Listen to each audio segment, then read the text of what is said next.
അൽഹംദുലില്ലാ സ്വലാത്തു വസ്സലാമു അലാ റസൂലില്ലാ വഅലാ ആലിഹി വസ്സഹ്ബിഹി അജ്മഈൻ അമ്മാ ബഅദ്.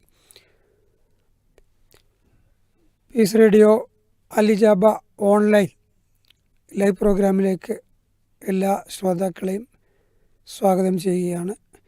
ചില സാങ്കേതിക തകരാറുകൾ കാരണം ഖത്തർ സ്റ്റുഡിയോയുമായി ബന്ധപ്പെടാൻ അല്പം താമസം നേരിട്ടതിൽ ക്ഷമ ചോദിക്കുകയാണ്. ഫീഡ്ബാക്ക് വഴി വന്ന ചോദ്യങ്ങളിൽ ആദ്യത്തേത്, പ്രസവിച്ച ഉടനെ കുട്ടികളുടെ മുടിയെടുത്തതിന് ശേഷം ആ മുടി എന്താണ് ചെയ്യേണ്ടത് എന്നാണ് ചോദ്യം. വഅലൈക്കും അസ്സലാം വറഹ്മത്തുള്ളാഹി. ബിസ്മില്ലാഹിർ റഹ്മാനിർ റഹീം. അൽഹംദുലില്ലാഹി റബ്ബിൽ ആലമീൻ. വസ്സലാത്തു വസ്സലാമു അലാ അഷ്റഫിൽ മുർസലീൻ വഅലാ ആലിഹി വസഹ്ബിഹി അജ്മഈൻ അമ്മാ ബഅദ്. സഹോദരന്മാരെ, നമ്മുടെ പീസ് റേഡിയോ ശ്രോതാക്കൾക്ക് എല്ലാവിധ ആശംസകളും നേരുകയാണ്. അള്ളാഹു നമ്മിൽ നിന്ന് ഈ സംരംഭം സ്വാലിയായ സൽക്കർമ്മമായി സ്വീകരിക്കുമാറാവട്ടെ. ആദ്യമായി വന്നിരിക്കുന്ന ചോദ്യം, ഒരു കുഞ്ഞ് പ്രസവിക്കപ്പെട്ട് കഴിഞ്ഞതിന് ശേഷം അതിൻ്റെ മുടിയെടുക്കുന്നത് 7-ാം നാളിൽ മുടിയെടുക്കുന്നത് സുന്നത്താണെന്ന് റസൂലുള്ളാഹി സ്വല്ലല്ലാഹു അലൈഹി വസല്ലം പഠിപ്പിച്ചിരിക്കുന്നു. ആ മുടി എടുത്തു കഴിഞ്ഞാൽ പിന്നെ ആ മുടി എന്താണ് ചെയ്യേണ്ടത് എന്നാണ്. നമ്മളത് പുറത്ത് എവിടേക്കെങ്കിലും ഒഴിവാക്കിയാൽ മതിയോ, അതല്ലെങ്കിൽ അതിനെ കുഴിച്ച് മണ്ണിനടിയിൽ മൂടേണ്ടതുണ്ടോ എന്ന ധാരണയാണ്, എന്ന ചോദ്യമാണ്, സംശയങ്ങളാണ് പലർക്കും വരാറുള്ളത്. യഥാർത്ഥത്തിൽ അതുമായി ബന്ധപ്പെട്ട് പ്രത്യേകമായ ഹദീസുകളിൽ പരാമർശങ്ങളൊന്നും നമുക്ക് കാണാൻ കഴിയില്ല. എങ്കിലും ഈ വിഷയവുമായി ബന്ധപ്പെട്ട് കർമ്മശാസ്ത്ര മേഖലയിലെ പണ്ഡിതന്മാരുടെ ചർച്ചകളിൽ നമുക്ക് കാണാൻ കഴിയുക, ഇപ്പൊ നമ്മുടെ ഓരോരുത്തരുടെയും മാനസികാവസ്ഥ, നമ്മുടെ വീട്ടിലും പരിസരങ്ങളിലുമൊക്കെ ഇങ്ങനെ മുടി പാറിക്കളിക്കുന്നതും അവിടെ കിടക്കുന്നതും ഇവിടെ കിടക്കുന്നതും ഒക്കെ കണ്ടാൽ നമുക്കതൊരു അസ്വസ്ഥത ഫീൽ ചെയ്യുമ്പോൾ നമ്മളത് അങ്ങനെ പാറി നടക്കാതിരിക്കാൻ ആവശ്യമായ മാർഗം എന്തോ അത് സ്വീകരിക്കും. എങ്കിലും അതിൽ ഏറ്റവും സൗകര്യമുള്ളത്, സുരക്ഷിതമായിട്ടുള്ളത് അത് മണ്ണിനടിയിൽ മൂടിപ്പോവുക എന്നുള്ളതാണ്. ആ ഒരു രൂപത്തിൽ മൂടി കളയുകയാണ് ഏറ്റവും നല്ല മാർഗം, ഉചിതമായ മാർഗം എന്ന രൂപത്തിൽ പണ്ഡിതന്മാരുടെ ചർച്ചകൾ നമുക്ക് കാണാൻ കഴിയും. ഇനി മുടിയെടുത്തിട്ട് അത് മണ്ണിനടിയിൽ മൂടിയില്ല എങ്കിൽ അതിൻ്റെ പേരിൽ പ്രത്യേകിച്ച് ഒന്നും വരാനില്ല. അതിൽ അള്ളാഹുവിൻ്റെ ഒരു കൽപ്പന ആ വിഷയത്തിൽ വന്നിട്ടില്ല. കാരണം അത് വാസിയായ കാര്യമാണ്. സൗകര്യമുണ്ടെങ്കിൽ നിങ്ങൾക്ക് മണ്ണിനടിയിൽ കുഴിച്ചു മൂടാം, അതല്ലെങ്കിൽ അത് സുരക്ഷിതമായ ഒഴിഞ്ഞ ഏതെങ്കിലും ഒരു സ്ഥലത്തേക്ക് നിങ്ങൾക്ക് നീക്കാൻ പറ്റുമെങ്കിൽ നീക്കാം എന്നുള്ളതാണ്. അള്ളാഹുവിന്റെ കൽപ്പന എന്ന് പറയുമ്പോൾ നമ്മൾ ഒന്നുകിൽ നിർബന്ധമായി അങ്ങനെ ചെയ്തു കൊള്ളണം, അല്ലെങ്കിൽ ഐച്ഛികമായി ചെയ്യണം എന്നുള്ള ഒരു ആഹ്വാനമാണ്. അങ്ങനെ ഒരു ആഹ്വാനം ഈ വിഷയത്തിൽ വന്നിട്ടില്ല. ഇത് വാസിയായ വിശാലമായ ഒരു കാര്യമാണ്. നമ്മുടെ സൗകര്യം പോലെ അതിനെ കൈകാര്യം ചെയ്യാവുന്നതാണ്. അല്ലാഹു അഅലം. അടുത്ത ചോദ്യം നമുക്കിങ്ങനെ വായിക്കാം. വെറുതെ ഇരിക്കുമ്പോഴോ സങ്കടങ്ങൾ വരുമ്പോഴോ, പ്രത്യേകിച്ച് പ്രവാചകൻ സ്വല്ലല്ലാഹു അലൈഹി വസല്ലമ പഠിപ്പിക്കാത്ത സമയങ്ങളിലൊക്കെ സുന്നത്തായി പഠിപ്പിക്കാത്ത നിസ്കാരങ്ങൾ നിർവഹിക്കാമോ? അങ്ങനെ പറ്റുമെങ്കിൽ ആ നമസ്കാരങ്ങൾക്ക് എങ്ങനെയാണ് നിയ്യത്ത് വെക്കേണ്ടത് എന്നാണ് ചോദ്യം. നമുക്ക് സങ്കടമുണ്ടാകുമ്പോൾ നമുക്ക് ആ പ്രയാസത്തിൽ മോചനം നേടാൻ വേണ്ടി നബി സല്ലല്ലാഹു അലൈഹി വസല്ലം തങ്ങൾ പഠിപ്പിക്കാത്ത നമസ്കാരം നിർവഹിക്കുമ്പോൾ എങ്ങനെയാണ് അതിന് നിയ്യത്ത് വെക്കേണ്ടത് എന്നാണ് ചോദ്യം എന്ന് മനസ്സിലാക്കും. സുന്നത്ത് നമസ്കാരങ്ങളെ സംബന്ധിച്ചിടത്തോളം കാരണമുള്ള സുന്നത്ത് നമസ്കാരങ്ങളുണ്ട്. അതായത് പള്ളിയിൽ കയറുമ്പോൾ തഹിയ്യത്ത് നമസ്കാരം, അതിന് കാരണമുണ്ട്. ഒളുവെടുത്താൽ അതിൻ്റെ നമസ്കാരം, അതിനും കാരണമുണ്ട്. അതുപോലെ തവാഫ് ചെയ്താൽ അതിൻ്റെ സുന്നത്ത് നമസ്കാരം, അതിന് കാരണമുണ്ട്. അതേ സ്ഥാനത്ത് ഇത്യാദി കാരണങ്ങളൊന്നും ഇല്ലാത്ത നമസ്കാരങ്ങൾ നമ്മൾ നിർവഹിക്കുമ്പോൾ എന്താണ് അതിന് നിയ്യത്ത് വെക്കേണ്ടത് എന്നാണ്. ഇപ്പോ നബി സല്ലല്ലാഹു അലൈഹി വസല്ലം തങ്ങളെ സംബന്ധിച്ചിടത്തോളം സങ്കടകരമായ സാഹചര്യം, ഒരു പ്രയാസകരമായ സാഹചര്യം വന്നാൽ മുൻകഴിഞ്ഞ പ്രവാചകന്മാരെയും സംബന്ധിച്ചിടത്തോളം അവർ പ്രാർത്ഥനയിൽ മുഴുകും. അപ്പൊ നമസ്കാരം എന്നുള്ളത് ഒരു പ്രാർത്ഥനയുടെ ഭാഗം തന്നെയാണ്. അപ്പൊ നമ്മൾ അള്ളാഹുവിലേക്ക് അടുക്കാൻ വേണ്ടി നമസ്കാരത്തിലേക്ക് പ്രവേശിച്ചു കഴിഞ്ഞാൽ അവിടെ ഞാൻ എൻ്റെ റബ്ബിലേക്ക് അടുക്കുന്നു ഈ നമസ്കാരത്തിലൂടെ എന്ന നിയ്യത്ത് വെച്ചുകൊണ്ട് നമസ്കാരത്തിലേക്ക് പ്രവേശിക്കുക എന്നുള്ളതാണ്. എന്നാൽ അത്തരം നമസ്കാരങ്ങൾ നിർവഹിക്കുമ്പോൾ രാവിലെ സൂര്യൻ ഉദിച്ചു വരുന്ന സന്ദർഭത്തിൽ, അതുപോലെ സൂര്യൻ മധ്യത്തിലാകുന്ന സന്ദർഭത്തിൽ, അതുപോലെ തന്നെ സൂര്യൻ അസ്തമിക്കുന്ന സന്ദർഭങ്ങളിൽ സമയങ്ങളിലൊന്നും ആ നമസ്കാരം നിർവഹിക്കരുത് എന്ന് ഇസ്ലാമിക ശരീഅത്തിന്റെ കൃത്യമായ വിലക്കുണ്ട് എന്ന് നമ്മൾ മനസ്സിലാക്കുക. അല്ലാഹു അഅലം. ചോദ്യങ്ങളിൽ ഫീഡ്ബാക്ക് വഴി വന്നത് മറ്റൊന്ന്, ദുർബലമായ ഹദീസുകളും സഹിഹായ ഹദീസുകൾ, ഇങ്ങനെ പല ഗണത്തിലുള്ള ഹദീസുകളുണ്ടല്ലോ. എന്നാൽ കർമ്മങ്ങൾക്ക് ദുർബലമായ ഹദീസുകളും എടുക്കാം. എന്നാൽ അതിൻ്റെ അടിസ്ഥാനത്തിൽ ഒരു ഹുക്മ് അഥവാ വിധി പറയാൻ പാടില്ല എന്നേ ഉള്ളൂ എന്നാണ് ചില പണ്ഡിതന്മാരുടെ സംസാരങ്ങളിൽ നിന്നൊക്കെ മനസ്സിലാവുന്നത്. ഇസ്ലാമിൽ ഖുർആൻ ഓതുക എന്ന സൽക്കർമ്മം സ്ഥിരപ്പെട്ടതാണല്ലോ. എന്നാൽ ചില സമയത്തൊക്കെ ഓതാൻ പറയുന്ന ആയത്തുകളുടെയും സൂറത്തുകളുടെയും പ്രാധാന്യമൊക്കെ പറയുമ്പോൾ എന്തിനാണ് ദുർബലമായ ഹദീസ് എടുക്കുന്നത്? ഇത് സംബന്ധിച്ച് വന്ന ഹദീസുകളൊക്കെ ദുർബലമാണല്ലോ എന്ന് പറയുന്നു. യഥാർത്ഥത്തിൽ അമലുകളുടെ പ്രാധാന്യം പറയാൻ ദുർബലമായ ഹദീസുകൾ എടുക്കാമെന്ന് ഷാഫി മദ്ഹബിലെ ചില പണ്ഡിതന്മാർ പറഞ്ഞതായി കേട്ടിട്ടുണ്ട്. എന്താണ് ഈ വിഷയത്തിൽ പ്രമാണങ്ങളുടെ നിലപാട് എന്നാണ് ഈ ചോദ്യകർത്താവ് അന്വേഷിക്കുന്നത്. ദുർബലമായ ഹദീസ് കൊണ്ട് ഫളായിലുൽ അമാലിന് വേണ്ടി അമല് ചെയ്യുന്നത് അനുവദനീയമാണെന്ന് പണ്ഡിതന്മാർക്കിടയിൽ അഭിപ്രായമുണ്ടല്ലോ ഷാഫി മദ്ഹബിലെന്നാണ്. അമലുകളുടെ പോരിശ, ഇന്ന അമല് ചെയ്താൽ ഇത്ര പോരിശുണ്ട് എന്ന് ഇങ്ങനെ ഒരു ഹദീസിൽ വന്നിട്ടുണ്ട്. അത് ലഈഫായ ഹദീസാണ്. എന്നാലും സാലിഹായ സൽക്കർമ്മം ചെയ്യാൻ വേണ്ടി പ്രചോദനം നൽകുന്ന ഹദീസല്ലേ. അപ്പൊ അതുകൊണ്ട് അങ്ങനെയുള്ള ഹദീസ് ലഈഫായാലും സ്വീകരിച്ചുകൂടെ എന്നാണ് ചോദ്യം. ഷാഫി മദ്ഹബിലെ തന്നെ പ്രബല പണ്ഡിതനായ ഹാഫിദുദ്ദുന്യ ഇബ്നു ഹജറുൽ അസ്ഖലാനി വളരെ പ്രസിദ്ധമായൊരു ഗ്രന്ഥം അദ്ദേഹം രചിച്ചിട്ടുണ്ട്, തബീനുൽ അജബ് ബിമാ വറദ ഫീ ശഹ്രി റജബ് എന്ന ഗ്രന്ഥം. അതിൽ അദ്ദേഹം പറയുന്നത്, പണ്ഡിത ലോകത്ത് ദുർബലമായ ഹദീസ് കൊണ്ട് അമല് ചെയ്യാൻ ഉള്ള ഒരു ഇളവ് പണ്ഡിത ലോകത്ത് കാണാറുണ്ട്. എന്നാൽ ഏത് ദുർബലമായ ഹദീസും കൊണ്ട് അമല് ചെയ്യുക എന്നുള്ളത് ഇസ്ലാമിക ശരീഅത്തിന് നിരക്കാത്തതാണ്. ദുർബലമായ ഹദീസ് കൊണ്ട് അമല് ചെയ്യുമ്പോൾ അവിടെ ശ്രദ്ധിക്കേണ്ട കാര്യം, ഒന്ന്, ആ ദുർബലത ശക്തമാവാൻ പാടില്ല. ശക്തമായ ദുർബലതയാണെങ്കിൽ ഒരു കാരണവശാലും അത് സ്വീകരിക്കാൻ പാടില്ല. രണ്ടാമത്, അത് പ്രസിദ്ധി ആർജിക്കാനും പാടില്ല. നമ്മൾ ഈ ഹദീസ് കൊണ്ട് അമല് ചെയ്യുന്നത് മറ്റുള്ളവർ അറിയാൻ പാടില്ല.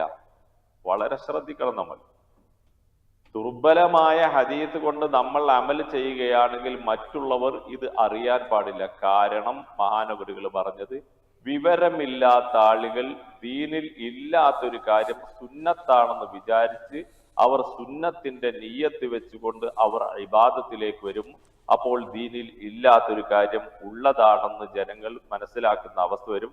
അതുകൊണ്ട് തന്നെ ഈ ലഈഫായ ഹദീസ് കൊണ്ട് അമല് ചെയ്യുന്നവർ അത് ജനങ്ങളോട് പറയാൻ പാടില്ല.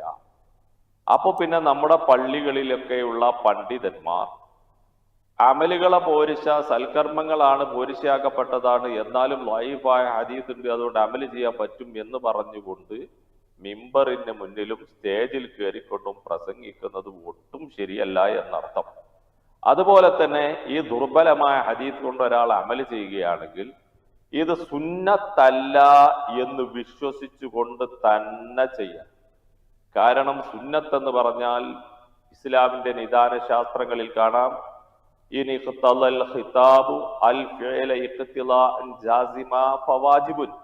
അള്ളാഹുവിന്റെ ആഹ്വാനം നിർബന്ധമായൊരു താക്കീത്, ഒരു ആഹ്വാനം വരികയാണെങ്കിൽ നിർബന്ധമായ അർത്ഥത്തിൽ വരികയാണെങ്കിൽ വാജിബാണ്. ഔ വൈറ ജാസിമ, അള്ളാഹുവിന്റെ ആഹ്വാനം ഐച്ഛികമായി നിർബന്ധമല്ലാത്ത രൂപത്തിലുള്ള ആഹ്വാനം വരികയാണെങ്കിൽ അപ്പോൾ സുന്നത്താണ്. അപ്പൊ ഇവിടെ ദുർബലമായ ഹദീസ് കൊണ്ടുവരുമ്പോൾ അള്ളാഹുവിൽ നിന്ന് ഐച്ഛികമായ ഒരു ആഹ്വാനം വന്നു എന്നാണ് അവൻ പറയുന്നത്. മാത്രമല്ല മഹാനവറുകൾ തുടർന്നു കൊടുക്കുന്നത്, അതുകൊണ്ട് തന്നെ ദുർബലമായ ഹദീത്ത് കൊണ്ട് അമല് ചെയ്യാൻ പോകുന്നവർ അവർ പ്രത്യേകം ശ്രദ്ധിക്കട്ടെ, റസൂലുള്ളാഹി സ്വല്ലല്ലാഹു അലൈഹി വസല്ലം തങ്ങളുടെ ഹദീത്തിന്റെ പരിധിയിൽ അവൻ പെട്ടുപോകുന്നതിന്. കാരണം റസൂലുള്ള പറയുകയുണ്ടായി, ആരെങ്കിലും എന്നെ സംബന്ധിച്ച് ഒരു ഹദീത്ത് പറയുമ്പോൾ അത് കളവാവാൻ സാധ്യതയുള്ള കളവാണെങ്കിൽ അവൻ കള്ളന്മാരിൽപ്പെട്ട ഒരു കള്ളനാണ് എന്ന് റസൂലുള്ളാഹി സ്വല്ലല്ലാഹു അലൈഹി വസല്ലം പറഞ്ഞ ഹദീസിന്റെ പരിധിയിൽ ഇവരെല്ലാം പെട്ടുപോകുമെന്ന് മഹാനായ ഹാഫിദുദ്ദീൻ ഇബ്നു ഹജറുൽ അസ്ഖലാനി പറഞ്ഞതിന്റെ അടിസ്ഥാനത്തിൽ ലഈഫായ ഹദീസ് കൊണ്ട് അമല് ചെയ്യുക എന്നൊരു വിഷയമുണ്ടെങ്കിലും അതിന് ഇങ്ങനെ ഒരു മേൽ പറഞ്ഞതുപോലെയുള്ള ഒരു പശ്ചാത്തലമാണ് അതിനുള്ളത് എന്ന് മഹാനായ ഹാഫിദുദ്ദീൻ ഷാഫി മദ്ഹബിലെ വളരെ പ്രസിദ്ധനായ പണ്ഡിതൻ ഇമാം ബുഖാരിയുടെ സ്വഹീഹിന് വ്യാഖ്യാനം എഴുതിയ മഹാനവറുകളുടെ തബീനുൽ അജബ് ബിമാ വറദ ഫീ ശൈർ റജബ് എന്ന ഗ്രന്ഥത്തിന്റെ സ്റ്റാർട്ടിങ്ങിൽ തന്നെ നമുക്കിത് കാണാൻ കഴിയും. അല്ലാഹു അഅലം. ഖബർ സിയാറത്ത് ചെയ്യുമ്പോൾ ഖിബ്ലക്ക് നേരെ തിരിഞ്ഞാണോ പ്രാർത്ഥിക്കേണ്ടത്, അതോ ഖബറിന് നേരെയാണോ, കൈ ഉയർത്താമോ എന്നൊക്കെയാണ് ചോദിക്കുന്നത്. ഇങ്ങനെ ചോദിക്കാനുള്ള പശ്ചാത്തലം കൂടി പലപ്പോഴും നമ്മൾ മയ്യത്ത് മറമാടുന്ന സമയത്ത് തസ്ബീത്ത് ചൊല്ലുമ്പോഴൊക്കെ ഖബറിന് ചുറ്റും കൂടി ഖിബ്ലക്ക് തിരിഞ്ഞും അല്ലാതെയും ഒക്കെ ചെല്ലാറുണ്ടല്ലോ. അപ്പോൾ ഇതിൽ പ്രത്യേകം എന്തെങ്കിലും ഈ വിഷയത്തിൽ സഹീഹ് ഹദീസുകളോ മറ്റോ വന്നിട്ടുണ്ടോ, പ്രമാണങ്ങൾ ഈ വിഷയത്തിൽ എന്ത് പറയുന്നു എന്നാണ് ശ്രോതാവ് അന്വേഷിക്കുന്നത്. ഖബർ സിയാറത്ത് നടത്തുമ്പോൾ മയ്യത്തിലേക്കാണോ ഖിബിലായിലേക്കാണോ തിരിയേണ്ടത്, അതുപോലെ എന്തൊക്കെയാണ് അവിടെയുള്ള ഡിമാൻഡുകൾ എന്ന് നമ്മൾ പരിശോധിക്കുമ്പോൾ റസൂലുള്ളാഹി സ്വല്ലല്ലാഹു അലൈഹി വസല്ലം തങ്ങളും സഹാബാക്കളും മയ്യത്ത് മറമാടുന്ന സന്ദർഭത്തിൽ പ്രവാചകൻ സഹാബാക്കളോട് പറഞ്ഞ ഹദീസുകൾ നമ്മൾ പരിശോധിക്കുമ്പോൾ കാണാൻ പ്രവാചകൻ പറയാണ് സഹാബാക്കളോട്, സലൂ ലഹു തസ്ബീബ് അല്ലെങ്കിൽ ഇസ്തഗ്ഫിറൂ ലി അഖീകും, സലൂ ലഹു തസ്ബീബ്, നിങ്ങൾ അദ്ദേഹത്തിന് മുങ്കർ നക്കീറിന്റെ ചോദ്യത്തിന് മറുപടി പറയാനുള്ള സുരക്ഷ, സുസ്ഥിരത ലഭ്യമാവാൻ വേണ്ടി നിങ്ങൾ അല്ലാഹുവിനോട് പ്രാർത്ഥിക്കുക. അതുപോലെ തന്നെ ഇസ്തഗ്ഫിറൂ ലി അഖീക്, നിങ്ങളുടെ സഹോദരന് വേണ്ടി നിങ്ങൾ പ്രാർത്ഥിക്കുക. ഫഇന്നഹുൽ ആന യുസ്അൽ, ഇപ്പോൾ അദ്ദേഹം ചോദ്യം ചെയ്യപ്പെടുകയാണ് എന്ന് പറയുന്ന സ്ഥലത്ത് റസൂലുള്ളാഹ് ഇസ്തഖ്ബിലുൽ ഖിബ്ല, നിങ്ങൾ ഖിബ്ലയിലേക്ക് മുന്നിടുക, അതല്ലെങ്കിൽ ഇസ്തഖ്ബിലുൽ മയ്യിത്ത, മയ്യത്തിലേക്ക് മുന്നിടുക, അങ്ങനെ ഒന്നും നബി പറയാത്തതിന്റെ അടിസ്ഥാനത്തിൽ നമ്മൾ ഖബറിൽ ചെല്ലുമ്പോൾ പ്രാർത്ഥിക്കുമ്പോൾ നമുക്ക് എങ്ങനെയാണോ സൗകര്യമെങ്കിൽ ആ രൂപത്തിൽ നമ്മൾ നേരെ ഒറ്റക്ക് നമ്മുടെ പിതാവിന്റെ ഖബറിലേക്ക് ചെല്ലുകയാണെങ്കിൽ ആ പിതാവിന്റെ നേർക്ക് ചെന്ന് സലാം പറഞ്ഞുകൊണ്ട് അവിടെ ചെന്ന് നമ്മൾ പ്രാർത്ഥിക്കുമ്പോൾ ആ മയ്യത്തിലേക്ക് നേരെ തിരിഞ്ഞുകൊണ്ട് പ്രാർത്ഥിച്ചാലും കുഴപ്പമില്ല. ഭക്ഷണത്തിൻ്റെ കൂടെ വെള്ളം കുടിക്കരുതെന്ന് ചിലെല്ലാം പറഞ്ഞു കേൾക്കുന്നു. ഇങ്ങനെ ഭക്ഷണത്തിൻ്റെ കൂടെ വെള്ളം കുടിക്കരുതെന്ന് പറയുന്നതിൻ്റെ പ്രമാണബദ്ധമായി പ്രവാചകൻ സല്ലല്ലാഹു അലൈഹി വസല്ലമയിൽ നിന്നോ സഹാബത്തിൽ നിന്നോ ഈ വിഷയത്തിൽ വല്ല നിർദ്ദേശവും ഉണ്ടോ എന്നാണ് ചോദ്യകർത്താവിന് അറിയേണ്ടത്. ചോദ്യം ഭക്ഷണം കഴിക്കുമ്പോൾ വെള്ളം കുടിക്കാൻ പറ്റുമോ പറ്റില്ലേ എന്നുള്ളതാണ്. ഇസ്ലാമിന്റെ പ്രമാണങ്ങളിൽ എവിടെയെങ്കിലും അതുമായി ബന്ധപ്പെട്ട് വല്ല ആഹ്വാനവും ഉണ്ടോ എന്നാണ്. ഇസ്ലാമിന്റെ പ്രമാണം ഖുർആൻ, ഹദീസ്, ഇജ്മാ, ഖിയാസ്, ഈ 4 എണ്ണത്തിലും നമുക്ക് ഭക്ഷണം കഴിക്കുമ്പോൾ വെള്ളം കുടിക്കാൻ പറ്റില്ല എന്നുള്ള ഒരു വിലക്ക് നമുക്ക് കാണാൻ കഴിയില്ല. എന്നാൽ ത്വിബിന്റെ ഉലമാക്കൾ, അതായത് വൈദ്യശാസ്ത്ര മേഖലയിലെ ഇസ്ലാമിക പണ്ഡിതന്മാർ ഈ വിഷയത്തിൽ അവരുടെ തെജ്രിബയുടെ അടിസ്ഥാനത്തിൽ, തെജ്രിബ എന്ന് പറഞ്ഞാൽ അവരുടെ പ്രാക്ടീസ്, അവരുടെ പരിചയത്തിന്റെ അടിസ്ഥാനത്തിൽ ഇമാം വസ്സാലി പോലെയുള്ളവരൊക്കെ, മഹാനവറുകളുടെ ഇഹ്യ, അതേപോലെ തന്നെ ഇബ്നുൽ ജൗസി പോലെയുള്ള പണ്ഡിതന്മാരൊക്കെ അവരുടേതായ അഭിപ്രായങ്ങൾ, അവരുടെ പരിചയത്തിന്റെ ഇതിൽ അവർക്ക് ഉണ്ടായ അനുഭവങ്ങളുടെ വെളിച്ചത്തിൽ അവർ ചില അഭിപ്രായങ്ങൾ രേഖപ്പെടുത്തിയതായിട്ട് കാണാൻ കഴിയും. ഭക്ഷണം കഴിച്ചുകൊണ്ടിരിക്കുമ്പോൾ വെള്ളം കുടിക്കാതിരിക്കുകയാണ് വേണ്ടത്, ശരീരത്തിന്റെ ആരോഗ്യത്തിന് ഏറ്റവും ഗുണകരമാണ്. എന്നാൽ ചില സന്ദർഭങ്ങളിൽ ഇപ്പൊ നമ്മൾ നാടൻ ഭാഷയിൽ പറഞ്ഞാൽ തൊണ്ടയിൽ കെട്ടുന്നത് പോലെയുള്ള പ്രയാസമൊക്കെ ഉണ്ടാകുമ്പോൾ ഇത്തിരിയൊക്കെ ആവാം എന്നൊക്കെ പറഞ്ഞുകൊണ്ടുള്ള ചർച്ചകൾ പണ്ഡിത ലോകത്ത്, അതും വൈദ്യശാസ്ത്ര മേഖലയിലെ പണ്ഡിതന്മാർ, പലരും ഈ രൂപത്തിലൊക്കെ സംസാരിച്ചായിട്ട് നമുക്ക് കാണാൻ കഴിയും. ആ വിഷയത്തെ സംബന്ധിച്ചിടത്തോളം നമുക്ക് ശാസ്ത്ര മേഖലയിൽ ആളുകളുടെ അനുഭവങ്ങൾ എന്താണോ ആ അനുഭവം അവരുടെ ശരീരത്തിന് അപകടകരമൊന്നുമല്ല എങ്കിൽ ഈ വൈദ്യ ശാസ്ത്ര മേഖലയിലെ പണ്ഡിതന്മാർ പറയുന്ന കാര്യങ്ങൾ സ്വീകരിക്കാവുന്നതാണ്. ഇപ്പൊ നമ്മൾ മെഡിസിന് വേണ്ടിക്കൊണ്ട് ഹോസ്പിറ്റലുകളിൽ ചെല്ലുമ്പോൾ ഡോക്ടർമാർ പറയുന്നത് നമ്മൾ എങ്ങനെയാണ് സ്വീകരിക്കുന്നത്? ആയത്തിന്റെയും ഹദീസിന്റെയും ഒന്നും അടിസ്ഥാനത്തിലല്ല എന്നതുപോലെയാണ് ഇമാം ഗസാലിയുടെ ഈ അഭിപ്രായത്തെ, അതുപോലെ മറ്റ് ഇബ്നുൽ ജൗസി പോലെയുള്ള പണ്ഡിതന്മാരുടെ അഭിപ്രായത്തെ നമ്മൾ സ്വീകരിക്കുന്നത് നമ്മളുടെ പരിചയത്തിന്റെ അടിസ്ഥാനത്തിൽ, നമ്മുടെ പരിശോധനയുടെ അടിസ്ഥാനത്തിൽ വ്യക്തമായ യാഥാർത്ഥ്യങ്ങളെ നമ്മൾ സ്വീകരിക്കുന്നു എന്നാണ്. അതല്ലെങ്കിൽ റസൂലുള്ളാഹി സ്വല്ലല്ലാഹു അലൈഹി വസല്ലം തങ്ങളുടെ തിബ്ബുൻ നബവി, പ്രവാചകന്റെ ചികിത്സ, പ്രവാചകൻ ഇങ്ങനെ പറഞ്ഞിട്ടുണ്ട് എന്ന് പറഞ്ഞുകൊണ്ട് ഈ വിഷയത്തെ നമുക്ക് അവതരിപ്പിക്കാനുള്ള രേഖകൾ ഇസ്ലാമിക രേഖകളിൽ നമുക്ക് കാണാൻ സാധ്യമല്ല. അല്ലാഹു അഅലം. ഫീഡ്ബാക്ക് വഴി വന്ന ചോദ്യങ്ങളിൽ ഒന്ന് ഒരു പെൺകുട്ടിയുടേതാണ്. അവൾ ചോദിക്കുന്നത്, വീട്ടുകാരെല്ലാവരും കൂടി ഒരു മൗലീദ് പരിപാടിക്ക് പോകുന്നുണ്ട്. അവൾക്ക് പോകാൻ താല്പര്യമില്ല. എന്നാൽ വീട്ടിൽ തനിച്ചായി പോകും എന്ന കാരണത്താൽ വീട്ടുകാരെല്ലാവരും നിർബന്ധിക്കുകയാണ്. അവിടെ ചെന്നാൽ ഈ മൗലീദുമായി ബന്ധപ്പെട്ട ഭക്ഷണം കഴിക്കേണ്ടി വരും. അത്തരം ഭക്ഷണങ്ങളൊന്നും കഴിക്കാൻ പാടില്ല എന്ന് കേട്ടിരുന്നു. എന്താണ് ഈ സാഹചര്യത്തിൽ അവർ സ്വീകരിക്കേണ്ട നിലപാടെന്നാണ് കുട്ടിയുടെ സംശയം. ഒരു പെൺകുട്ടിയുടെ ചോദ്യം, വീട്ടുകാർ നിർബന്ധിപ്പിക്കുന്നു മൗലിദ് നടക്കുന്ന വീട്ടിലേക്ക് പോവാൻ. വീട്ടിൽ ഒറ്റക്ക് തനിച്ചിരുന്നാൽ അത് പ്രയാസമാണ്, ഇരിക്കാൻ കഴിയില്ല. എന്നാൽ പിന്നെ മൗലിദ് നടക്കുന്ന വീട്ടിൽ ചെല്ലണം, അവിടെ ഭക്ഷണം കഴിക്കേണ്ടി വരും. അപ്പോൾ പിന്നെ കഴിക്കുന്നതിന് കുഴപ്പമുണ്ടോ എന്നുള്ളതാണ് നമ്മളിവിടെ മനസ്സിലാക്കേണ്ട ഒരു യാഥാർത്ഥ്യം. മൗലിദ് എന്നൊരു പേര് കേൾക്കുമ്പോൾ ജനിച്ച സ്ഥലം അല്ലെങ്കിൽ ജനിച്ച സമയം എന്നൊക്കെ അതിൽ മനസ്സിലാക്കാൻ. പക്ഷെ അതിൻ്റെ പേരിൽ നമ്മുടെ നാടുകളിൽ നടക്കുന്നത് അള്ളാഹുവിൻ്റെ പ്രവാചകനോട് നേരിട്ട് പ്രാർത്ഥിക്കുന്ന, അതുപോലെ മഹാന്മാരോട് നേരിട്ട് പ്രാർത്ഥിക്കുന്ന പ്രവണതകൾ അതിൽ കാണുകയും ആ പ്രാർത്ഥനയ്ക്ക് വേണ്ടി, ആ പ്രാർത്ഥന നടത്താൻ വേണ്ടി നീർച്ചയാക്കുകയും, അതായത് ഇന്ന് ഞങ്ങള് മൗലിദ് നേർച്ചയാക്കിയിരിക്കുന്നു. എന്താണ് ആ മൗലിദ് നടക്കുന്നത്? ശിർക്കാണ്. ആ നേർച്ചയ്ക്ക് വേണ്ടി വെക്കുന്ന ഭക്ഷണം, ആ മാംസം, അത് കഴിക്കുന്നത്, അതിന് നേർച്ചയാക്കിയത് കഴിക്കുന്നത് തെറ്റായ കാര്യം തന്നെയാണ്. എന്നാൽ ആ വീട്ടിൽ ചെന്നാൽ ഭക്ഷണം കഴിക്കേണ്ടി വരും എന്ന് പറയുമ്പോൾ അവിടെയും നമ്മൾ മനസ്സിലാക്കേണ്ടത്, നമ്മൾ നിർബന്ധിത ഘട്ടം വന്നാൽ നമ്മൾ കഴിക്കുന്നു എന്നാ പലരും പറയാറുള്ളത്. നമുക്കൊരു നിർബന്ധിത ഘട്ടം എന്ന് പറയുന്നതിന്റെ ഡെഫിനിഷൻ എന്താണ്? അതിന്റെ നിർവചനം എന്താണ്? നിർബന്ധിത ഘട്ടത്തിൽ ഞാൻ അങ്ങനെ ചെയ്തു പോയി എന്ന് പറഞ്ഞാൽ, ലറൂറത്ത് എന്ന് പറയുന്ന അറബി വേർഡിന്റെ ആശയമാണ് നിർബന്ധിത ഘട്ടം എന്നുള്ളത്. ഇപ്പൊ അമ്മ യുജീബുൽ മുൽത്തറൈദാദ, ഗത്യന്തരമില്ലാത്ത സന്ദർഭത്തിൽ ദുആ ചെയ്യുന്നവൻ ഉത്തരം ചെയ്യുന്ന അല്ലാഹു എന്ന് പറഞ്ഞല്ലോ, അതുപോലെയുള്ള വേർഡിനെയാണ് ഗത്യന്തരമില്ലാത്ത അവസ്ഥ എന്ന് പറയുന്നത്.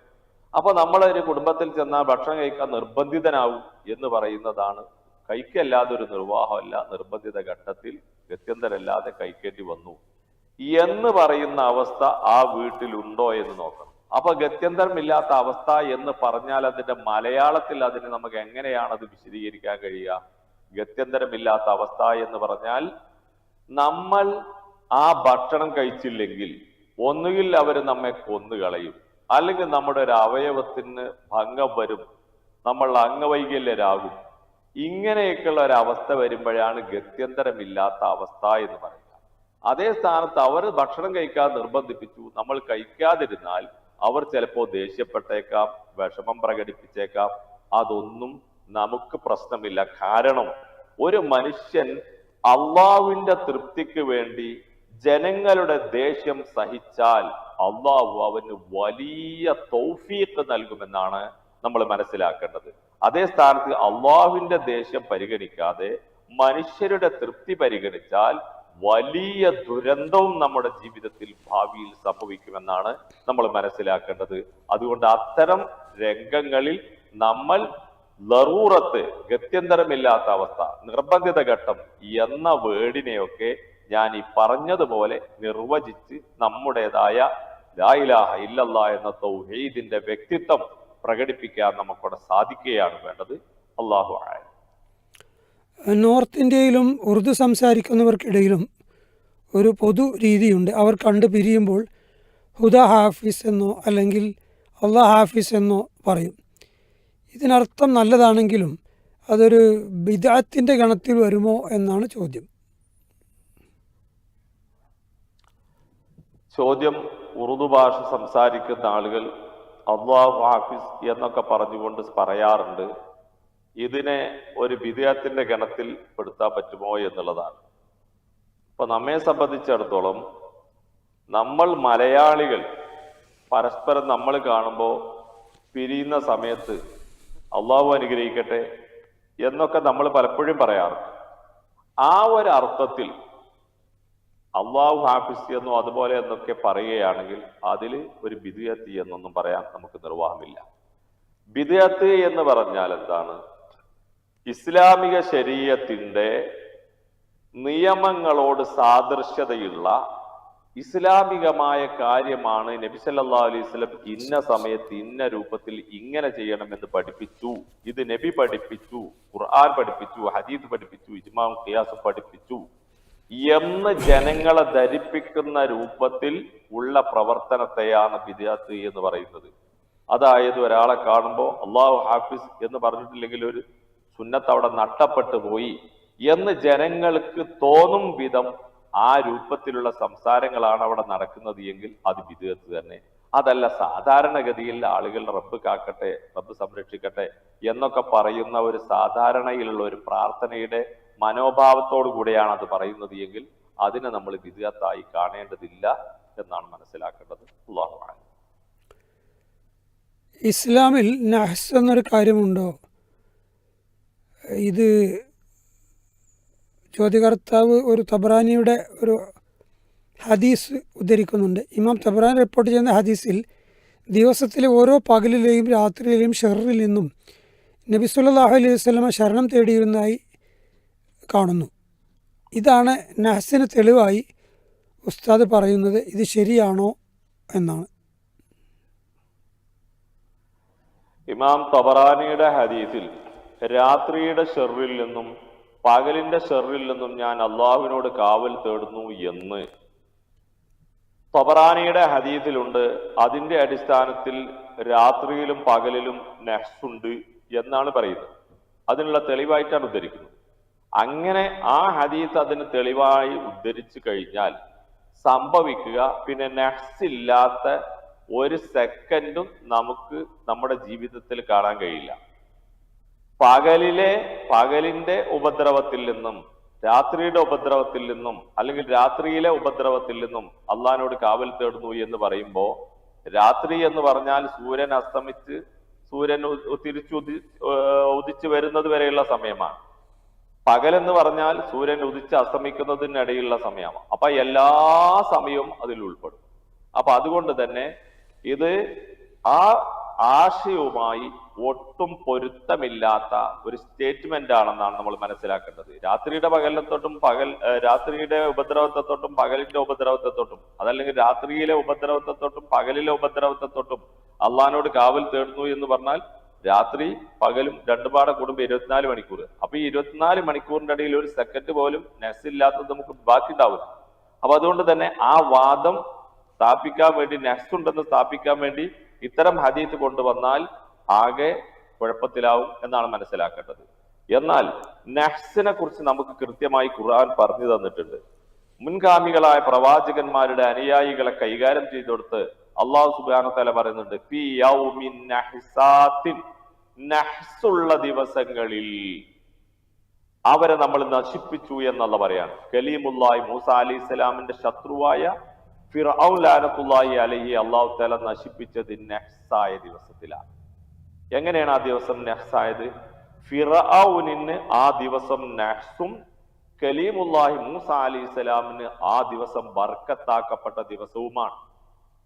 നമുക്കറിയാം അഫ്ളലു സിയാമി ഷഹ്റുല്ലാഹിൽ മുഹറം എന്ന് പറഞ്ഞുകൊണ്ട് നമുക്ക് റസൂലുള്ളാന്റെ ഹദീസ് കാണാൻ കഴിയും. മുഹറം 10 നോമ്പിന്റെ ഫളില് റസൂലുള്ളാഹിയുടെ ഹദീസുകളിൽ നമുക്ക് കാണാം. അത്രയും പുണ്യമുള്ള ദിവസമാണ് ആ ദിവസം എന്ന് റസൂലുള്ളാഹി നമ്മെ പഠിപ്പിക്കാൻ മുഹറം 10. എന്നാൽ അത് ഫിർഔൻ ലഅനത്തുല്ലാഹി അലൈഹി നഹ്സാൻ. അപ്പൊ നമ്മൾ മനസ്സിലാക്കേണ്ടത് ദിവസങ്ങളിൽ, പകലുകളിൽ, രാത്രികളിൽ നഹ്സ് ഉണ്ടെങ്കിൽ അത് കാഫറുകൾക്കാണ് നഹ്സ് ഉള്ളത്. സത്യവിശ്വാസിക്ക് ഒരിക്കലും നഹ്സ് ഉണ്ട് എന്ന് പറയാൻ നിർവാഹമില്ല. ഇനി വേണമെങ്കിൽ നഹ്സ് ഉണ്ട് എന്ന് പറയാൻ ആർക്കെങ്കിലും വലിയ താല്പര്യമുണ്ടെങ്കിൽ സുബഹി നമസ്കാരത്തിന് പോവാത്ത അവസ്ഥയിൽ, അതുപോലെ നമസ്കാരങ്ങൾക്ക് പോവാത്ത അവസ്ഥയിലുള്ള ഒരു ജീവിതമാണ് ഒരാൾ നയിക്കുന്നതെങ്കിൽ അവൻ നഹ്സിൽ തന്നെ ഇങ്ങനെയൊക്കെ വേണമെങ്കിൽ പറയാം. അതല്ലെങ്കിൽ അള്ളാഹുവിന്റെ നിയമങ്ങൾ പാലിച്ച് ജീവിക്കുന്ന മനുഷ്യന് അള്ളാഹിന്റെ ഭൂമിയിൽ അവൻ നഹ്സ് വെച്ചിട്ടില്ല, അത് അവിശ്വാസികൾക്കാണ് വെച്ചിരിക്കുന്നത് എന്ന് നാം മനസ്സിലാക്കുക. അല്ലാഹു അഅലം. നഹ്സുമായി ബന്ധപ്പെട്ട് സംസാരിക്കുമ്പോൾ മുമ്പ് കാലങ്ങളിലെ പോലെ മുമ്പൊക്കെ നഹ്സിന് പ്രത്യേകം പഞ്ചാംഗവും അറബി പഞ്ചാംഗവും കലണ്ടറുകളിലൊക്കെ പ്രത്യേകം രേഖപ്പെടുത്തും. ഈയിടെയായി പല കലണ്ടറുകളും അത്തരം കാര്യങ്ങളൊക്കെ നീക്കം ചെയ്തതായി ശ്രദ്ധയിൽപ്പെടുന്നു.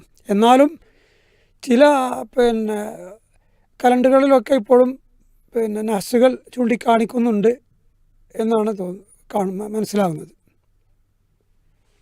യഥാർത്ഥത്തിൽ അത് ഇസ്ലാമികമായി പ്രമാണങ്ങളിലൊന്നും അതിന് അടിത്തറയില്ല എന്നാണല്ലോ. കലണ്ടറുകൾ, അറബി പഞ്ചാംഗങ്ങൾ എന്ന് പറയും. അതിലൊക്കെ ഈ നഹ്സുകളെ കുറിച്ചുള്ള വിവരണങ്ങൾ കാണാറുണ്ട്. എത്ര മാത്രം പരിശുദ്ധമായ ഹജ്ജ് കർമ്മം നിർവഹിക്കാൻ മനുഷ്യന്മാർ, ലക്ഷക്കണക്കായ ഹാജിമാർ പരിശുദ്ധമായ മീനയിൽ സമ്മേളിക്കുന്ന യോമു തർവിയ ദുൽഹിജ്ജ 8 അന്ന് പോലും ആ കലണ്ടറുകളിൽ നഹ്സാണ്. ലോകത്തിന്റെ എല്ലാ വൻകരകളിൽ നിന്നും തൽബിയത്തിന്റെ അമരധ്വനികളുമായി ലക്ഷങ്ങൾ അണിനിരന്ന് ഹജ്ജിന് തയ്യാറെടുപ്പ് നടത്തുന്ന യൗമു തർവിയത്തിൽ ആ ദിവസം നഹ്സാണെന്നാണ് പഠിപ്പിക്കുന്നത്. അതായത് ഇസ്ലാമിക പ്രമാണങ്ങൾക്ക് യാതൊരു പിമ്പലവുമില്ലാത്ത, കേട്ടുകേൾവിയുടെയും പഴയ കാരണവന്മാർ പാട്ടുപാടി ദുർബലമായ ഹദീസുകളും ദുർബലമായ ഗ്രന്ഥങ്ങളിലുള്ള ആശയങ്ങളും നമുക്ക് കേൾക്കാൻ കഴിയും. കാത്തോളമം ആണ്ടിൽ ദിനം 12 നഹ്സാകുമേ ഖൗലുന്നബി അതിലുണ്ട് എന്നൊക്കെ പറഞ്ഞ്, കൊല്ലത്തിൽ 12 ദിവസം നഹ്സ് ഉണ്ട്, നബി പറഞ്ഞിട്ടുണ്ട് എന്നൊക്കെ പറഞ്ഞുകൊണ്ടുള്ള ഒരുപാട് കവിതകളും മറ്റും നമ്മുടെ സമൂഹത്തിൽ വളരെ സജീവമായിട്ട് ഉണ്ടായിരുന്ന തൗഹീദി മേഖലയിലെ പ്രബോധകന്മാരുടെ ശക്തമായ ഇടപെടലുകളുടെ വെളിച്ചത്തിലാണ് അത്തരം കവിതകളും അത്തരം ആശയ പ്രചരണങ്ങളും ഒക്കെ ഒരു പരിധിവരെ പ്രതിരോധിക്കപ്പെട്ട് നമ്മുടെ ഈ സമൂഹത്തിന് ഇത്തരം ഈ നഹ്സുകളുടെ ഈ അരക്ഷിതാവസ്ഥയിൽ നിന്ന് നമ്മുടെ ആളുകൾക്ക് രക്ഷപ്പെടാൻ സാധിച്ചിട്ടുള്ളത്. ഏതായിരുന്നാലും നഹ്സ് എന്ന് പറയുന്ന ഒരു പരിപാടി വിശ്വാസിക്കില്ല, അത് അവിശ്വാസിക്ക് അള്ളാഹു ഒരുക്കിയതായ ദുരന്തങ്ങളുടെ ഒരു കേന്ദ്രമായിട്ടാണ് നഹ്സിനെ നാം മനസ്സിലാക്കേണ്ടത്. അല്ലാഹു അഅലം. നബി സല്ലല്ലാഹു അലൈഹി വസല്ലമ സ്വന്തം പേരിൽ അഖീഖ അറുത്തത് പ്രവാചകൻ്റെ ജന്മദിനം ആഘോഷിക്കാനുള്ള തെളിവായി ഇമാം സുയൂത്തി റഹ്മഹുല്ല അദ്ദേഹത്തിൻ്റെ ഗ്രന്ഥങ്ങളിൽ എവിടെയോ പറഞ്ഞിട്ടുണ്ടെന്നൊരു ഉസ്താദിൻ്റെ സംസാരത്തിൽ കേൾക്കാനിടയായി. എന്താണ് ഇതിൻ്റെ യാഥാർത്ഥ്യം എന്നാണ് ചോദ്യകർത്താവ് അന്വേഷിക്കുന്നത്. നബി സല്ലല്ലാഹു അലൈഹി വസല്ലം തങ്ങള് 40 വയസ്സായതിനു ശേഷം അഖീഖ അറുത്തിരിക്കുന്നു.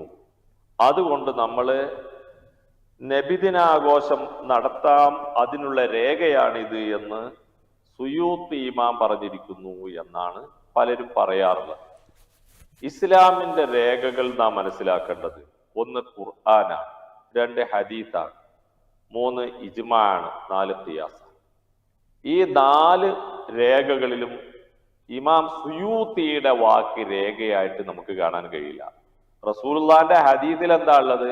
മൗലിദാഘോഷം നടത്തിയെന്നല്ല, നബി സല്ലല്ലാഹു അലൈഹി വസല്ലം അഖീഖ അറുത്തു എന്നുള്ളതാണ്. നബി അഖീഖ അറുത്തു എപ്പോൾ? 40 വയസ്സ് കഴിഞ്ഞതിന് ശേഷം അഖീഖ അറുത്തു എന്ന് പറഞ്ഞാൽ നമുക്കതിലുള്ള രേഖ നമുക്കും 40 വയസ്സ് കഴിഞ്ഞതിന് ശേഷം അഖീഖ അറുക്കാം എന്നേ അതിൽ നിന്ന് ലഭ്യമാവൂ. അതേ സ്ഥാനത്ത് അതിന് ബദൽ നബി 40 വയസ്സിന് ശേഷം അഖീഖ അറുത്തു, അത് മൗലിദാഘോഷത്തിന് രേഖയാണ്, സുയൂത്തി ഇമാം പറഞ്ഞിട്ടുണ്ട് നമ്മൾ അങ്ങനെ ചെയ്യണം എന്ന് പറഞ്ഞാൽ അള്ളാഹുവിന്റെ പ്രവാചകന്റെ ഹദീസ് ഈ സമൂഹത്തിന് പഠിപ്പിച്ചത് പ്രവാചകന്റെ അനുചരന്മാരാണ്. 10,000-കണക്കായ പ്രവാചകന്റെ അനുചരന്മാർ പ്രവാചകൻ അക്കീക്ക അറുത്തത് അറിഞ്ഞിട്ട് ഒരു സഹാബി പോലും നബിന്റെ ജന്മദിനാഘോഷം നടത്തിയില്ല. ഹിജ്റ 110 അവസാനത്തെ സ്വഹാബി അബു തുഫൈൽ റളിയല്ലാഹു അൻഹു മരണപ്പെടുന്നത്. മഹാനവറുകൾ വരെയുള്ള ഒരു സഹാബിയും അത് ചെയ്തില്ല. പ്രവാചകനോട് അവർക്ക് സ്നേഹമുണ്ടായിരുന്നില്ലേ? മാത്രമല്ല സ്വഹാബത്തിന്റെ ശിഷ്യന്മാരായ താബീകൾ അവരും തന്നെ ലക്ഷക്കണക്കിന് ആളുകൾ ലോകത്ത് കഴിഞ്ഞുപോയി. ഒരാൾക്കും ആ ഹദീത്തിന്റെ വെളിച്ചത്തിൽ മൗലിദാഘോഷം നടത്തണമെന്ന് തോന്നിയില്ല. താബീകളുടെ പിൻഗാമികളായ തമിഴ് താബീകൾ അതിൽ അവസാനം ലോകത്ത് മരണപ്പെട്ടു പോയ താബീകളുടെ സഹാബത്തിന്റെ ശിഷ്യന്മാരിൽ അവസാനത്തെ വ്യക്തി മരിക്കുന്നത് ഹിജ്റ 257 ഹിജ്റ 257 വരെയുള്ള റസൂലുള്ളാഹിന്റെ സഹാബത്തിന്റെ ശിഷ്യന്മാർ, അവരുടെ ശിഷ്യന്മാർ, അതുപോലെ റസൂലുള്ളാഹിന്റെ സ്വഹാബാക്കൾ, ഇങ്ങനെ നബി തൊട്ട് ഹിജ്റ 257 വരെയുള്ള ഒരാളും അത് നടത്തിയില്ല. പിന്നെ എന്നാണ് ഇത് വരുന്നത്? ഹിജ്റ 300 ശേഷം. സുയൂത്തി ഇമാമൊക്കെ വളരെ പിൽക്കാലക്കാരാണ്. അപ്പൊ അവരുടെ കാലത്ത് അവരുടെ ഒരു ഗവേഷണം എന്താണ്?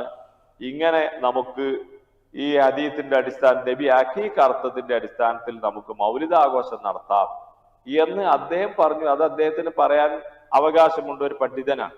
അദ്ദേഹത്തിന്റെ ധാരണയിൽ അദ്ദേഹത്തിന് ബോധ്യമാവുന്ന കാര്യങ്ങൾ പറയാം. പക്ഷെ നമുക്കത് സ്വീകരിക്കണമെങ്കിൽ അദ്ദേഹത്തെ പോലെ അല്ലെങ്കിൽ അദ്ദേഹത്തെക്കാൾ വലിയ ഇമാം ഷാഫിയെ സംബന്ധിച്ചിടത്തോളം ഒക്കെ സുയൂത്തി ഇമാമും ഷാഫി ഇമാമും എന്ന് പറഞ്ഞാൽ രാവും പകലും വ്യത്യാസമാണ്. ഇമാം സുയൂത്തി മുജ്തഹിദാണെന്നുള്ള ചർച്ച വന്നു. ജനങ്ങൾ അക്കാലത്തെ പണ്ഡിതന്മാർ അത് അംഗീകരിച്ചിട്ടില്ല. മനസ്സിലായില്ലേ? അപ്പൊ ഏതായിരുന്നാലും അതിന് രേഖയില്ലാത്തത് കൊണ്ട് നമ്മൾ അത് സ്വീകരിക്കേണ്ടതില്ല. പണ്ഡിതന്മാരുടെ അഭിപ്രായങ്ങൾ നമ്മൾ നിരവധി സ്വീകരിക്കുന്നവരാണ്. എന്നാൽ പ്രമാണങ്ങളുടെ പിൻബലമില്ലെങ്കിൽ നമ്മൾ സ്വീകരിക്കില്ല.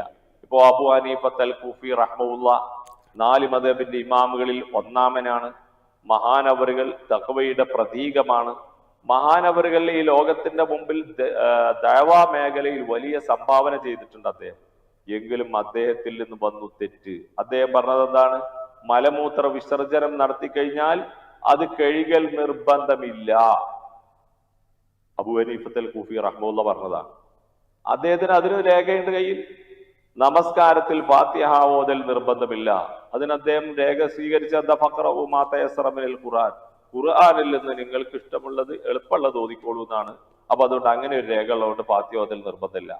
അപ്പൊ ഇനി നാളെ നമ്മൾ ഇമാം അബൂ ഹനീഫ പറഞ്ഞിട്ടുണ്ട് നിസ്കാരത്തിൽ ഫാത്തിഹ ഓതൽ നിർബന്ധമില്ല, അതുകൊണ്ട് നമുക്കത് വേണ്ട, അതിനിങ്ങനെ ഒരു തെളിവും അദ്ദേഹം കൊണ്ടുവന്നിട്ടുണ്ട് എന്ന് പറഞ്ഞ് നമ്മൾ ആരും അത് തള്ളിക്കളയാറില്ല. അപ്പൊ ഏതായിരുന്നാലും ഞാൻ പറഞ്ഞു വരുന്നത്, സുയൂത്തി ഇമാമിന്റെ വാക്ക് ദീനിന്റെ രേഖയായി സ്വീകരിക്കാൻ നമുക്ക് നിർവാഹമില്ല. അതേ സ്ഥാനത്ത് മുജ്തഹിദുകളായ പണ്ഡിതന്മാരുടെ, ലോകത്തുള്ള മുഴുവൻ പണ്ഡിതന്മാരുടെയും ഏകീകരിക്കപ്പെട്ട അഭിപ്രായമാണെങ്കിൽ അത് ദീനിന്റെ രേഖയായി പരിഗണിക്കും എന്ന് നമ്മൾ മനസ്സിലാക്കുക. അല്ലാഹു അഅലം. എൻ്റെ ഖബറിലേക്ക് എന്ന് നിയത്താക്കി സ്വലാത്ത് ചൊല്ലൽ പോലെയുള്ള സൽക്കർമ്മങ്ങൾ സ്വന്തം മരണത്തിന് മുമ്പ് തന്നെ ചെയ്യാമോ എന്നാണ് ചോദ്യം. ചോദ്യം ഒന്നുകൂടെ റിപ്പീറ്റ് ചെയ്യൂ. ഒരാൾ സ്വന്തം പേരിൽ എൻ്റെ ഖബറിലേക്ക് എന്ന് നിയത്താക്കിക്കൊണ്ട് സൽക്കർമ്മങ്ങൾ ചെയ്യാമോ എന്നാണ്. ഉദാഹരണമായി അദ്ദേഹം പറയുന്നത് സ്വലാത്ത് ചൊല്ലുക പോലെയുള്ള കാര്യങ്ങൾ എൻ്റെ ഖബറിലേക്ക് എന്ന് നിയത്ത് വെച്ച് സ്വന്തം ചെയ്യാമോ എന്നാണ് ചോദ്യം. സ്വന്തം എൻ്റെ ഖബറിലേക്ക് എനിക്ക് പ്രതിഫലം കിട്ടാൻ വേണ്ടി ഞാൻ സ്വലാത്ത് നേർച്ചയാക്കുകയാണ് എന്ന് പറഞ്ഞുകൊണ്ട് ഒരാൾ സ്വലാത്ത് ചെല്ലുന്നു എന്നുള്ളതാണ്. നമ്മൾ എല്ലാവരും ചെയ്യുന്നത് അത് തന്നെയാണ്. സ്വന്തം ഖബറിലേക്ക്, അതല്ലെങ്കിൽ സ്വന്തം പരലോകത്തെ ജീവിതത്തിലേക്ക് ഗുണം കിട്ടാൻ വേണ്ടി ഞാൻ നേർച്ചയാക്കുന്നു എന്ന് തന്നെയാണ് പറയാറുള്ളത്. അങ്ങനെ തന്നെയാണ് ചെയ്യേണ്ടത്. നേർച്ച എന്ന് പറഞ്ഞാൽ ബദരീങ്ങൾക്ക് വേണ്ടി നേർച്ചയാക്കുക, മുയ്യദ്ദീൻ ശേഖിന് നേർച്ചയാക്കുക, അങ്ങനെയല്ല. നമുക്ക് സ്വന്തത്തിന് വേണ്ടിയാണ് നേർച്ചയാക്കുന്നത്. അപ്പൊ നമ്മളൊന്ന് ഖബറിലേക്ക് എന്ന് പറഞ്ഞു പോയി എന്ന് മാത്രം, അങ്ങനെ ഒരു വേർഡ് നമ്മൾ ഉപയോഗിച്ചു. അതിന്റെ അർത്ഥം, ഞാൻ മരണപ്പെട്ടാൽ എന്റെ ഖബറിൽ എനിക്ക് സുരക്ഷ വേണം, എന്റെ മഹ്ശറയിൽ എനിക്ക് അള്ളാഹുവിന്റെ സിംഹാസനത്തിന്റെ തണൽ വേണം, സിറാത്ത് പാലത്തിലൂടെ കടന്നു പോവാൻ കഴിയണം, അള്ളാഹുവിന്റെ സ്വർഗീയാരാമത്തിൽ അന്ത്യമില്ലാത്ത കാലത്തോളം എനിക്ക് താമസിക്കാൻ കഴിയണം, അതിനുവേണ്ടി ഞാനിതാ എനിക്ക് വേണ്ടിയിട്ട് ഞാൻ സലാത്ത് തീർച്ചയാക്കുകയാണ് എന്ന് പറഞ്ഞുകൊണ്ട് ഒരാൾ സലാത്ത് തീർച്ചയാക്കി സ്വലാത്ത് ചൊല്ലിയാൽ, അല്ലെങ്കിൽ ഖുർആൻ പാരായണം ചെയ്താൽ, അല്ലെങ്കിൽ സദഖ ചെയ്താൽ, അല്ലെങ്കിൽ ഹജ്ജോ ഉംറയോ ചെയ്താൽ, ഏത് സൽക്കർമ്മങ്ങൾ ചെയ്താലും അത് ഫലപ്രദമാണ് എന്നാണ് നാം മനസ്സിലാക്കേണ്ടത്. നമ്മുടെ എല്ലാ അമലുകളും നമ്മളുടെ ഖബറിലേക്കും നമ്മുടെ പരലോകത്തേക്കും തന്നെയാണ് നമ്മൾ നിർവഹിക്കേണ്ടത്. അല്ലാഹു അഅലം. നബി സല്ലല്ലാഹു അലൈഹി വസല്ലമയുടെ പത്നി ഖദീജ റളിയല്ലാഹു അൻഹയുടെ മേലിൽ ദുആ ചെയ്ത ശേഷം നാം പിന്നീട് മറ്റു ദുആകൾ ചെയ്താൽ ആ ദുആക്ക് പ്രത്യേകം ഉത്തരം കിട്ടുമെന്ന് ഒരു പ്രസംഗത്തിൽ കേൾക്കാനിടയായി. ഈ വിഷയത്തിൽ പ്രമാണങ്ങൾ വല്ലതുമുണ്ടോ എന്നാണ് ചോദ്യം.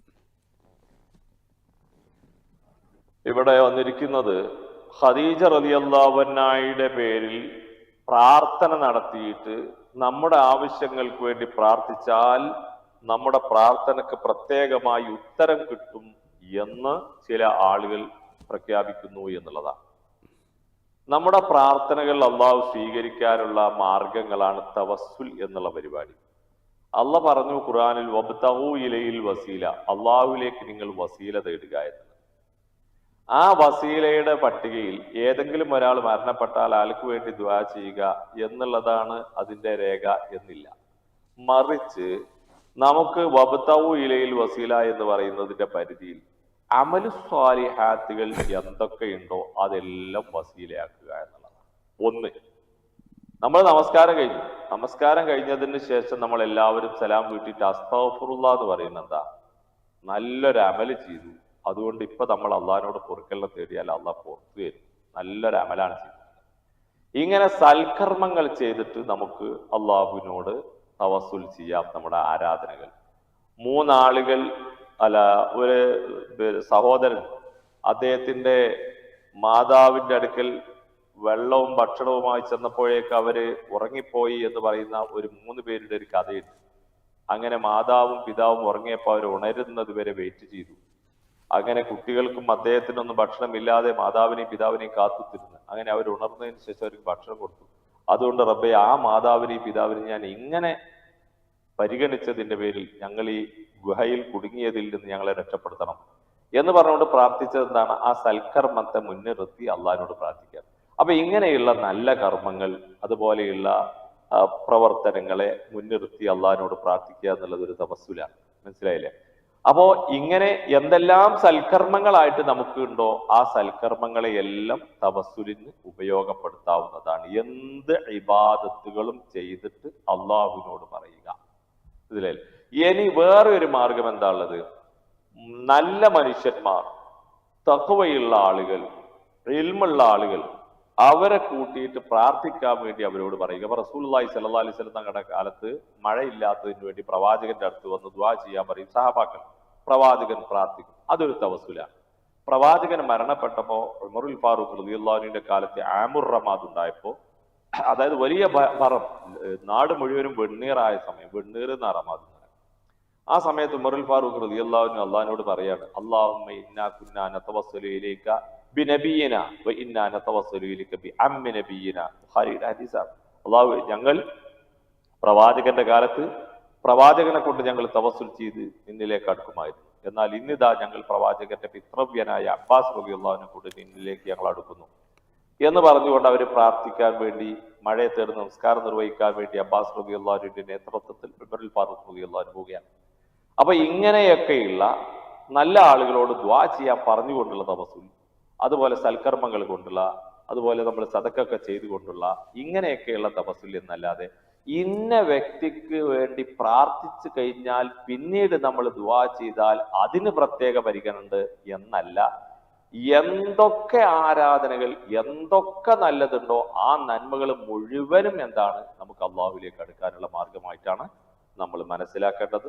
അള്ളാഹു മരണാസന്നനായ ഒരു രോഗി വീട്ടിൽ അങ്ങനെ പ്രയാസത്തിൽ കിടക്കുന്ന സമയത്ത് സംസം വെള്ളം കൊടുക്കുന്നതിൽ പ്രത്യേകിച്ച് പുണ്യം വല്ലതുണ്ടോ? സുന്നത്തായി നബിചര്യയിലും മറ്റോ ഇങ്ങനെ റിപ്പോർട്ട് ചെയ്യപ്പെട്ടിട്ടുണ്ടോ എന്നാണ് അറിയേണ്ടത്. മരണാസന്നതയിൽ കിടക്കുന്ന ഒരു രോഗിക്ക് സംസം വെള്ളം കൊടുക്കുന്നത് പുണ്യമുണ്ടോ എന്നുള്ളതാണ്.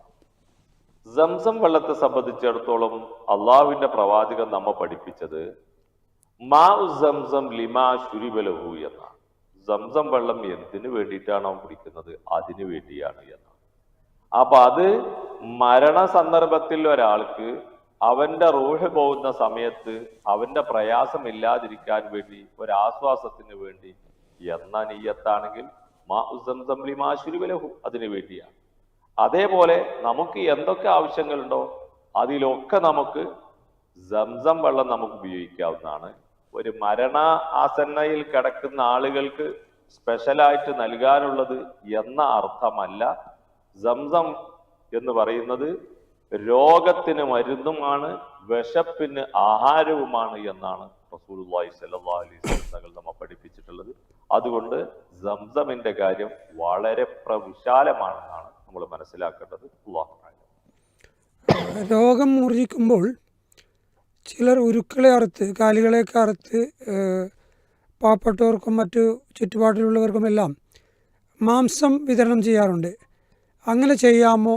അതിന് ഇസ്ലാമിൽ പ്രമാണങ്ങൾ അനുകൂലിക്കുന്നുണ്ടോ എന്നാണ് ചോദ്യകർത്താവ് അന്വേഷിക്കുന്നത്. ചോദ്യത്തിന്റെ ഫസ്റ്റ് ഭാഗം കേട്ടില്ല. രോഗം മൂർജിത അവസ്ഥയിൽ കന്നുകാലികളെ അറുത്ത് മാംസം വിതരണം ചെയ്യുന്ന ഒരു സമ്പ്രദായം പലപ്പോഴും കാണാറുണ്ട്. ഇതിൻ്റെ ഇസ്ലാമിക വിധി അന്വേഷിച്ചുകൊണ്ടാണ് ചോദ്യം. രോഗം മൂർച്ഛിക്കുന്ന സന്ദർഭത്തിൽ കന്നുകാലികളെ അറുത്ത് മാംസം വിതരണം ചെയ്യുന്ന പരിപാടികൾ കാണാറുണ്ട്. ഇതിന്റെ യാഥാർത്ഥ്യം എന്താണ് എന്ന് ഇസ്ലാമിക ശരീഅത്തില് ഒരു ആരാധന നിർവഹിക്കുമ്പോൾ അത് ഇന്നതിന് ഇന്ന രൂപത്തിൽ എന്ന് കൃത്യമായി പഠിപ്പിക്കും. എന്നാൽ രോഗം മൂർച്ഛിച്ചു കഴിഞ്ഞാൽ ഇങ്ങനെ മാംസാഹാരം വിതരണം ചെയ്യണം, അതൊരു പ്രത്യേക പുണ്യമുള്ള കാര്യമാണ് എന്ന് ഇസ്ലാമിക രേഖയിൽ നമുക്ക് എവിടെയും കാണാൻ കഴിയില്ല. എന്നാൽ ഒരു സൽക്കർമ്മമല്ലേ, സദഖയല്ലേ, സദഖയുടെ പുണ്യം വളരെ വലുതല്ലേ എന്ന നിലക്ക് വലിയ വിഷമമുള്ള സന്ദർഭത്തിൽ ഒരാള് ക്യാഷ് സദഖ ചെയ്യുകയോ അല്ലെങ്കിൽ മാംസം സദഖ ചെയ്യുകയോ അല്ലെങ്കിൽ എന്തെങ്കിലും സാമൂഹ്യപരമായ കാര്യങ്ങൾക്ക് ഗുണം ചെയ്യുന്ന എന്തെങ്കിലും ഹൈർ ചെയ്യുകയോ ഒക്കെ ചെയ്യുന്നത് അള്ളാഹുവിനോട് പ്രാർത്ഥിക്കുമ്പോൾ നേരത്തെ പറഞ്ഞതുപോലെ അള്ളാഹുവിലേക്ക് അടുക്കാനുള്ള വബ്തഗൂഇലൈഹിൽ വസീല, അള്ളാഹുവിലേക്ക് അടുക്കാൻ നിങ്ങൾ എന്ത് ചെയ്യുക, മാധ്യമം സ്വീകരിക്കുക എന്ന് പറയുന്ന അമൽ സ്വാലിഹാത്തുകളിൽ പെടുത്താം എന്നല്ലാതെ രോഗം മൂർച്ഛിക്കുമ്പോൾ ഇന്ന രൂപത്തിൽ മൃഗത്തെ അറുത്ത് വിതരണം ചെയ്യുക എന്ന് പറഞ്ഞൊരു കീഴ്വഴക്കമില്ല. അമൽ സ്വാലിഹാത്തുകളുടെ പട്ടികയിൽ ഉൾപ്പെടുത്തിക്കൊണ്ടുള്ള നല്ലൊരു കാര്യം ചെയ്യുന്നു എന്ന രൂപത്തിലാണെങ്കിൽ അത് അംഗീകരിക്കാവുന്ന കാര്യം തന്നെയാണ്. അതിൽ നമ്മൾ ബിദ്അത്ത് കാണേണ്ടതില്ല. അല്ലാഹു അഅലം. നമ്മുടെ സമയം അവസാനിക്കാറായി. ഒരു ചോദ്യം കൂടി നമുക്ക് വായിക്കാം. മയ്യത്ത് മറമാടുമ്പോൾ സൂറത്തുൽ ഖദർ ഓതി ആ മണ്ണിലേക്ക് ഖബറിൽ നിന്നെടുത്ത മണ്ണിലേക്ക് അല്പം ഊതി അത് മയ്യത്തിൻ്റെ ചാരത്ത് വിതറിയാൽ ഖബർ ശിക്ഷയിൽ നിന്നും രക്ഷപ്പെടാം എന്ന് ഒരു പ്രസംഗത്തിൽ കേൾക്കാനിടയായി. അത് 7 പ്രാവശ്യം ഓതി ഊതാനാണ് അദ്ദേഹം പറയുന്നത്. ഇത് ശരിയാണോ? ഇത് പ്രവാചക ചര്യയിലുണ്ടോ എന്നൊക്കെയാണ് ചോദ്യം. നമ്മള് മുസ്ലിങ്ങളെ സംബന്ധിച്ചിടത്തോളം നമ്മുടെ ആരാധനാ കർമ്മങ്ങൾ ഐതിഹ്യങ്ങളല്ല, ഊഹാപോഹങ്ങളല്ല. മറ്റ് മതസ്ഥരുടെ ആരാധനാ കാര്യങ്ങളെ അവർ നമ്മളുമായി സംവദിക്കുമ്പോൾ അവർ പറയാനുള്ളത് ഐതിഹ്യങ്ങളിൽ അങ്ങനെയുണ്ട്, ഞങ്ങൾ ആ ഐതിഹ്യങ്ങളിൽ വിശ്വസിക്കുന്നു എന്നാണ്. നമ്മൾ അവരുടെ ആ വിശ്വാസത്തെ പരിഗണിക്കുകയും അതിനെ നമ്മൾ റെസ്പെക്ട് ചെയ്യുകയും ചെയ്യുന്നു. എന്നാൽ ഇസ്ലാമിലെ ആരാധനകൾ ഐതിഹ്യമല്ല, ഊഹാപോഹങ്ങളല്ല. ഈ ഖബറിലെ മണ്ണെടുത്തുകൊണ്ട് ഇന്ന സൂറത്തോതി മന്ത്രിച്ചു കഴിഞ്ഞാൽ അതിന് ഇന്ന പുണ്യമുണ്ട്, ഖബറിലെ അദാബിൽ നിന്ന് രക്ഷപ്പെടാൻ കഴിയും എന്നൊക്കെ പറയുന്നതുണ്ടല്ലോ, ഇസ്ലാമിന്റെ പ്രമാണങ്ങളായ ഖുർആനിലോ ഹദീസിലോ ഇജ്മായിലോ ഖിയാസിലോ ഇല്ല. പിന്നെ ഉള്ള സ്ഥലങ്ങൾ നമുക്ക് കാണാൻ കഴിയും. നമ്മുടെ കേരളത്തില് ചില ബുക്ക് ഷോപ്പുകളിൽ കാണാം ഉപകാരം പരോപകാരം എന്നൊക്കെ പറഞ്ഞുള്ള പുസ്തകങ്ങൾ. അതുപോലെ ചില പഴയകാല കഥകളൊക്കെ പറയുന്ന വൈദ്യ കിതാബുകൾ എന്ന് പറയുന്ന ചികിത്സക്കുള്ള ഗ്രന്ഥങ്ങൾ എന്ന് പറയുന്ന ചില അറബി മലയാള പുസ്തകങ്ങളൊക്കെ കാണാൻ കഴിയും. അതേപോലെ തന്നെ ചില അറബി ഗ്രന്ഥങ്ങളുമൊക്കെ. അതിലൊക്കെയുള്ളത് അള്ളാഹുവിന്റെ പ്രവാചകനും സഹാബത്തിനും താബീകൾക്കും തമിഴ് താബീകൾക്കും ഒട്ടും പരിചയമില്ലാത്ത വളരെ പിൽക്കാലത്തുള്ള ആളുകളുടെ സ്വയംകൃത ഗ്രന്ഥങ്ങളിലൂടെ ഒരു രേഖയുടെയും പിൻബലമില്ലാത്ത ഇത്തരം പരാമർശങ്ങളാണ്. ഒരു കാലത്ത് ഖബറിലേക്ക് മുഖത്തെഴുത്ത് എന്ന് പറഞ്ഞൊരു പരിപാടി ഉണ്ടായിരുന്നു. പല കാര്യങ്ങളുണ്ടായിരുന്നു. പക്ഷെ അത് നമ്മുടെ സമൂഹം തന്നെ അതൊക്കെ ഒഴിവാക്കി. കാരണം അവർക്ക് ബോധ്യമായി ഇതിന് രേഖകളില്ലായിരുന്നു. അപ്പൊ അതുകൊണ്ട് നമ്മുടെ നാട്ടിൽ ഏത് പണ്ഡിതൻ എത്ര വലിയ ആളുകൾ ഇത്തരം കാര്യങ്ങൾ പറഞ്ഞാലും നമുക്ക് ചോദിക്കാനുള്ളത് ഖുർആനിൽ ഉണ്ടോ, ഹദീസിലുണ്ടോ, സഹാബത്ത് ചെയ്തിട്ടുണ്ടോ, താബികൾ ചെയ്തിട്ടുണ്ടോ, തമിഴ് താബികൾ ചെയ്തിട്ടുണ്ടോ, ഇസ്ലാമിന്റെ 4 പ്രമാണങ്ങളിൽ എവിടെയെങ്കിലും ഉണ്ടോ? ഉണ്ടെങ്കിൽ നമ്മൾ സ്വീകരിക്കാമെന്ന്. അങ്ങനെ ഒരു പരിപാടിയെ ഇങ്ങനെ കബറിലെ മണ്ണ് വാരിക്കൊണ്ട് ഇത്തരം പരിപാടികൾ, ഇത്തരം സൂറത്തുകൾ ഓതി ഊതി അവിടെ വെച്ചാൽ കബറിലുള്ള അദാബിൽ നിന്ന് രക്ഷപ്പെടുമെന്നൊക്കെയുള്ള വിശ്വാസം ഉണ്ടല്ലോ. മുസ്ലിം സമൂഹത്തിന്റെ സൽക്കർമ്മ മേഖലയിലുള്ള സജീവതയ്ക്ക് അപകടമുണ്ടാക്കുന്ന ഇത്തരം പ്രവർത്തനങ്ങളിൽ നിന്ന് നമ്മുടെ സഹോദരങ്ങൾ മാറി നിൽക്കുകയാണ് വേണ്ടത്. അല്ലാഹു ആലം. ജസാക്കല്ലാഹു ഖൈർ. നമ്മുടെ സമയം ഇവിടെ അവസാനിക്കുകയാണ്. ഒരുപാട് ഉപകാരപ്രദമായ അറിവുകൾ ശ്രോതാക്കൾക്ക് വേണ്ടി പങ്കുവച്ച ബഹുമാന്യ ഉസ്താദ് ഉമർ ഫൈസിക്ക് നന്ദി രേഖപ്പെടുത്തുകയാണ്. വീണ്ടും അടുത്ത ആഴ്ച ഇതേ സമയത്ത് അൽ ഇജാബ ഓൺലൈൻ ലൈവ് പ്രോഗ്രാമുമായി കണ്ടുമുട്ടാം എന്ന പ്രാർത്ഥനയോടെ ഈ പ്രോഗ്രാം ഇവിടെ അവസാനിക്കുന്നു. വാഖിർ ദഅവാന അൽഹംദുലില്ലാഹി റബ്ബിൽ ആലമീൻ. അസ്സലാമു അലൈക്കും വറഹ്മത്തുള്ളാഹി. സുബ്ഹാനക്കല്ലാഹുമ്മ വബിഹംദിക അഷ്ഹദു അല്ലാ ഇലാഹ ഇല്ല അൻത